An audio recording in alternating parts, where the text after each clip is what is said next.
2016, one of my dance students said, "Hey, Jorge, I'm making 3.5 times what I was making from long-term tenants with short-term rentals." And this is with two of her duplexes in Fresno, California. She said, "You got to check it out." So I was like, Airbnb, like, what is this thing? Not realizing that a year previous to that, in 2015, I stayed at my first Airbnb in Hawaii, but my friend's wife booked it, and I had no idea what it was. I just knew that it was a vacation rental. Long story short, I had some leases that were ending at the end of 2016. So by March of 2017, I started my short-term rental business with 4 properties that I already own. And I too started making 3.5x what I was making from my long-term rentals. And so I started with properties that I already own. And then I learned about the arbitrage and subleasing model, which basically allowed me to rent other people's properties, get permission in writing, launch them as a short-term rental. And even though I wasn't getting the equity or the depreciation, it did help me accelerate my cash flow. And it ended up working out well, because then I took all that money from the subleasing strategy and started buying a ton of real estate. And so now we own like a $7-ish million portfolio of single family homes that are all on Airbnb. And we're doing 6 figures a month now, gross revenue from the business. And we're implementing all 3 strategies: the purchasing, the arbitrage, subleasing model. We're also managing a few other Airbnbs. The education company has just taken off, as you mentioned earlier, Chris, right? This whole industry, this innovative, disruptive technology has just taken the world by a storm, and it's really just blown up, and the timing has just been perfect. Well, I think the timing is getting even better now, because hotels are raising their prices on all hotels. I mean, I've been staying in hotels for well over a decade, and, doing it on a regular basis. And literally just recently, now that everything's opening back up, hotels have gone up, I feel like 10 to 20% in cost. And then, there's just so much demand that it's hard to get the hotel rooms like you used to. So Airbnb and this model has just such a place in today's world. I'll never forget, I was asking you about those timeframes specifically. Me and my wife flipped a lot of houses. And I remember we had a couple back in 2014, which was kind of when we were just starting to scale, that we just couldn't get sold. And those carry costs on the hard money were killing us. So we literally heard about Airbnb, and we tried Airbnb and being, I spit it out here, some of our houses, and we did it. And I remember the challenge for us was looking at it from a management standpoint. There was so much that we had to do. I remember one family would come in, they would pay. It was all through the system. It was so easy. And then they'd leave. I'd have to send a cleaner over there. I'd have to send somebody to make sure everything was okay. We'd have to do calls with them. It was very time intensive. And I remember just thinking, there's no way I could sustain this model with our flipping businesses and all the other businesses. So how did you handle the management side? Because I think a lot of people that have long-term rentals right now are looking at this saying, is this a better way? Definitely can make more money, but at what cost, at how much management, Absolutely. And how much time does it take? So how did you manage that part of it? Yeah, that's a great question. And I'm sure you're familiar with the book by Michael Gerber, E-Myth Revisited. And he always talks about the 3 levels of entrepreneurship, right? So you got the technician, the manager, and the entrepreneur. And if you're running a short-term rental business or any business as a technician, you basically do the cleaning, maintenance, communication, because if you want it done right, you got to do it yourself, and you want to keep and save that money. But then you can't scale. You become the bottleneck, and you basically are just created another 9 to 5 for yourself. Or you can be the manager, where now you manage the 3 technicians that do the cleaning, maintenance, communication, and now you're overseeing. And that's really good. Maybe once up until you get to like 7, 8 properties, you're like, whoa, now I'm overseeing like, all these teams and, all these different properties. So then the highest level, right, is that entrepreneur, also known as the visionary, where you're working on the business, not in the business. And that's where you just communicate with the manager. You communicate with one person who manages all the different properties. And so that's what we've done. We have a weekly meeting, about 25 minutes every Wednesday, with our in-house manager, who manages all the technicians, neighbor relationships, city permits, ordinances, any repairs, if we need to send a task rabbit or find someone on Yelp for a plumbing issue, whatever it is. And she basically handles everything from A to Z. And now I could just focus on what I love, right? Which I love for where my heart is. And I know for you too, it's the coaching, the education, inspiring, changing other people's lives.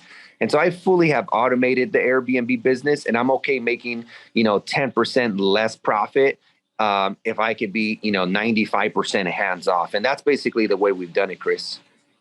Yeah, I think that's smart. And I think a lot of business owners never get out of that. I work in my business. They never actually get out to work on their business. And I know for many, many years when I had my skateboard, snowboard shops, I was that technician. I was that guy that worked in the store. Nobody could do it better than me. Nobody could put a snowboard better than me. Nobody could tune a snowboard better or put a skateboard better. But my business for all 16 years I owned it, I ran it like that until the very end when the Great Recession forced me to make decisions and start working on the business, not in it. And then I put managers in charge and so on. And I did that in that business. Then I sold it. But then I got into real estate and to where I'm at today, where today, literally, I am just a visionary. I don't work in the business at all unless I choose to. I'm just working on it. And that's what you did. So folks, if you're an entrepreneur, you really have to look at this. It's the hardest thing in the world you'll ever do. I mean, coming from somebody that had to do it, you always want to be in your business. You want to be there. You're the creator. You can do it all better, but you can't scale. So sometimes the biggest problem in every business is that bottleneck, as you just described, which is the business owner themselves, because their ego has gotten in the way of them being able to scale and reach the levels that they can reach, but they got to put themselves out of the business. And that's very difficult, but you teach all this stuff, right? You have, with the Airbnb side, like there's a lot of ways to do it wrong and a lot of ways to do it right. And I want to really specifically talk, everybody understands Airbnb. You buy a property and, you just do the rentals, whether it's a weekend or everything, but you talked about the subleasing. Now I've heard a lot about this. This would be where you rent an apartment or you rent a house and then you actually Airbnb that house. A lot of landlords don't like this. There's a lot of cities like San Diego does not allow this. So you might own a condo that you're Airbnb and your neighbors will force you out, will report you to the bodies that, govern that particular thing. Like, how are you getting around that with the subleasing part? Yeah, definitely. When we call landlords, you're basically having a sales conversation, right? And it's going to be a numbers game, just like in any real estate strategy. So you talk to 10 landlords and from everybody you speak to, you might get 3 that say yes. And some people might hang up on you and some people will say yes on the first try. It just really depends. I think as long as we can make them feel comfortable, usually I feel that as long as you can make them feel at ease about getting paid on time every month, respecting their property, maintaining a great relationship with the neighbors, then it's good to go. And, short-term rentals have really, Airbnb as a company has really cracked down on parties because parties are really what's been destroying this whole opportunity. And so we're very against parties. So we have like a very strict no party, no event policy, quiet hours. We only allow a certain amount of people, no visitors allowed. So we run a really tight ship in order to make sure that the property is taken care of, no issues with the neighbors. And that way, I feel that ordinances will allow. The good thing is that even cities like San Diego, right, just to elaborate, starting in July, they have this new ordinance where they do allow short-term rentals, but they're only going to allow 1% of inventory. Unless you're on the coast, like if you're on the water, like on the sand, then they're going to allow 30%. But the good thing is, like, let's say I wanted to have 5 Airbnbs, but they only allow 1 per person. Well, I could get 1 under my name, then under my wife, then under my mom, then my brother, then my sister, then my dog. Like, you get the spiel. And so there's a lot of ways to basically just make that work. It's just about putting the permit under someone else. And that's what a lot of cities do. The city of LA is the same thing. You can only have 1 per operator because they don't want people, monopolizing. So we basically follow the ordinance.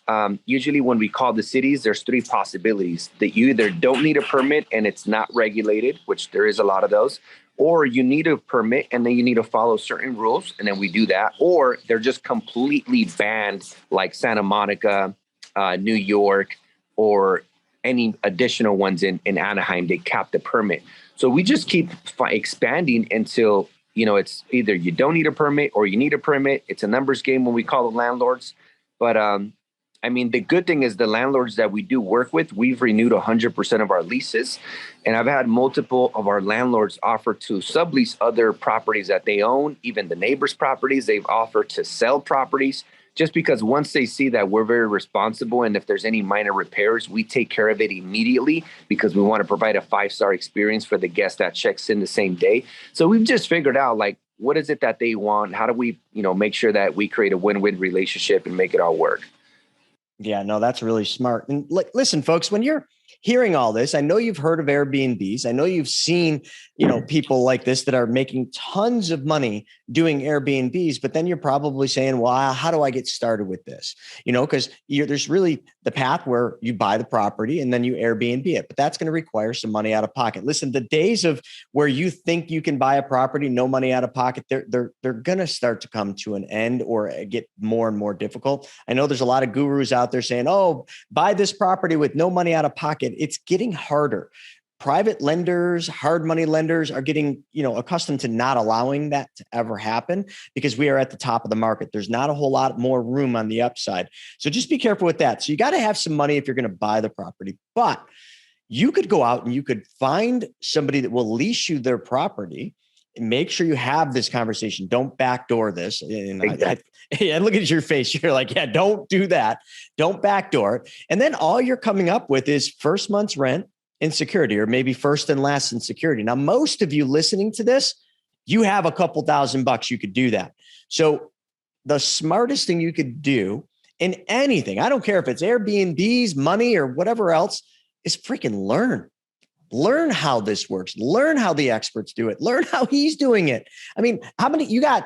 I'm just trying to look at your numbers here. How many do you have right now? We have 18. So we own 8, sublease 7, and manage